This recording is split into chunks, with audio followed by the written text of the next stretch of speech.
Assalamualaikum warahmatullahi wabarakatuh. Alhamdulillahi rabbil alamin. Wabihi nasta'in ala umuri dunia wal din. Wassalatu wassalamu ala ashrafi anbiya wal mursalin wa ala alihi wa sahbihi wa man sara ala nahjihi bi ihsanin ila yaumiddin wa ba'd.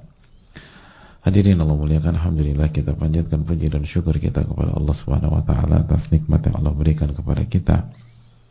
Sebagaimana salawat dan salam semoga senantiasa tercurahkan kepada Rasulullah alaihi salatu wassalam beserta para keluarga, para sahabat dan orang-orang yang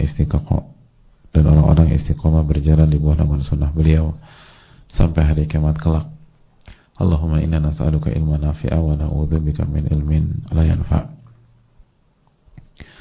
Hadirin Allah muliakan, alhamdulillah kita bersyukur kepada Allah Jalla wa Ala atas nikmat yang Allah berikan kepada kita, sehingga kita bisa bersua di kesempatan yang berbahagia ini bersama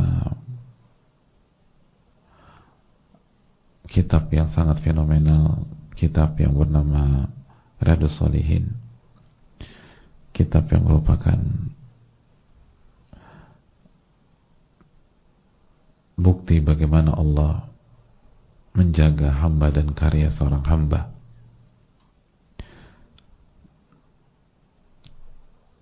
Dan betapa manfaatnya kepada umat.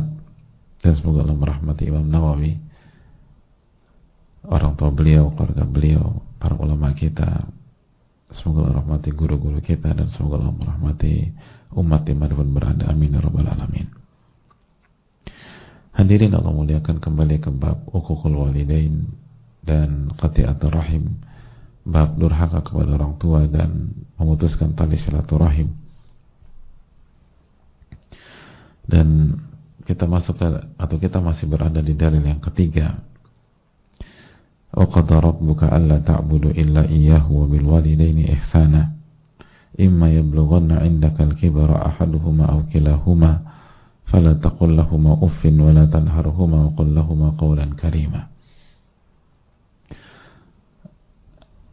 Wa qada rabbuka, dan Rabbmu telah perintahkan, mewajibkan kepada engkau, alla ta'budu illa iyyah, kau tidak beribadah kecuali kepadanya, dan berbakti kepada kedua orang tua.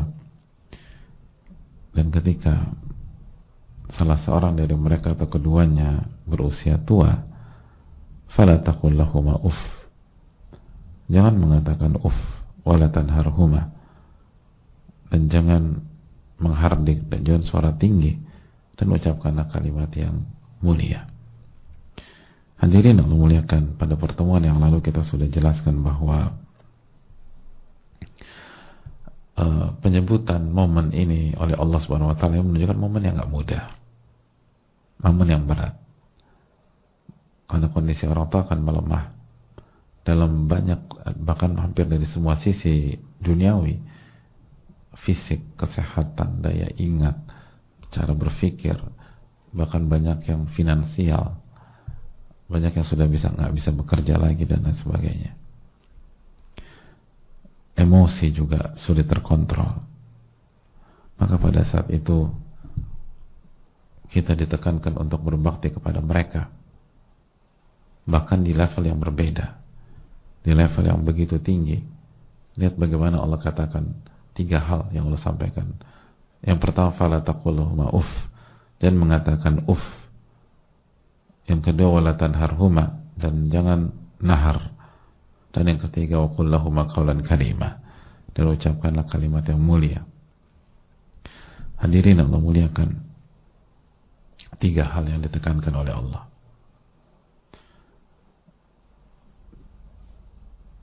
Yang pertama, fala taqul lahumā uff, jangan mengatakan uff. Dan kita tahu bahwa di masyarakat kita uff itu seringkali dikatakan jangan mengatakan ah,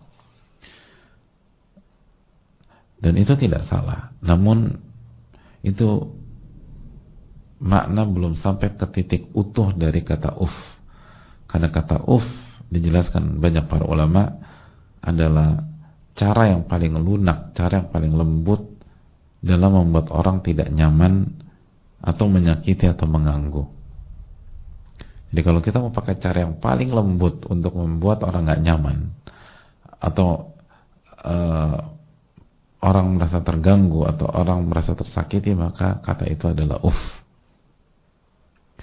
Makanya dijelaskan sebagian para ulama, kalau ada kata lain untuk mengekspresikan keberatan di yang lebih lembut daripada kata uff, maka Allah akan gunakan kata itu. Tapi uff adalah hal yang paling lembut. Tapi ada sisi menyakiti atau mengganggu. Makanya Al-Hasan mengatakan wala tu'dhihima, uff itu jangan sakiti keduanya walaupun di stadium yang paling rendah, di stadium yang paling rendah. Hadirin Allah muliakan, jadi jangan pernah mengatakan, jadi jangan mengatakan atau sebagian orang mengatakan gitu katiba. Dan ada ulama mengatakan jangan angkat tangan melebihi tangan mereka, artinya jangan meninggi di hadapan mereka. Lalu jangan berekspresi, jangan tutup hidung gitu. Sebagaimana yang disampaikan oleh sebagian para ulama kita.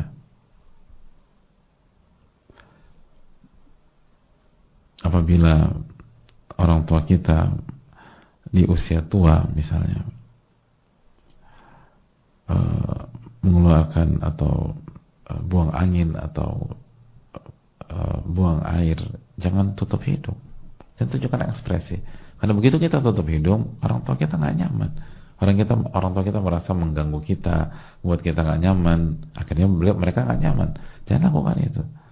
Jadi ganti pampers, lalu ganti pakaian orang tua, walaupun ada aroma yang nggak nyaman, itu kita nggak boleh tunjukkan ekspresi, nggak boleh tunjukkan ekspresi. Harus senang, nyaman, ceria gitu ya.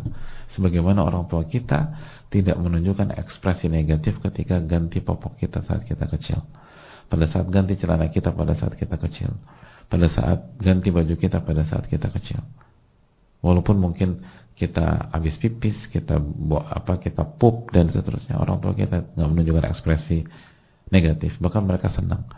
Coba tanya ayah dan ibu kita waktu kita kecil, saat kita pup mereka senang nggak? Senang, kan itu menunjukkan pencernaan kita lancar. Nah, lakukan hal yang sama, lakukan hal yang sama, lakukan hal yang sama. Wala tanharhuma, jangan angkat suara. Yang kedua, jangan angkat suara, jangan menghardik, jangan angkat tangan di atas tangan mereka. Wa qul lahuma qawlan karima. Dan yang ketiga, ucapkan kalimat yang mulia. Ucapkanlah kalimat yang mulia.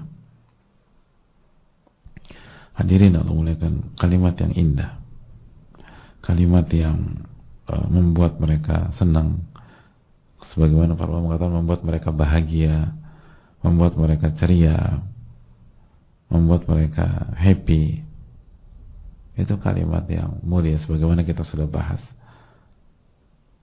Kalimat yang membuat mereka berbunga-bunga, kalimat yang membuat mereka tersenyum, kalimat yang membuat mereka senang, kalimat yang membuat mereka nyaman.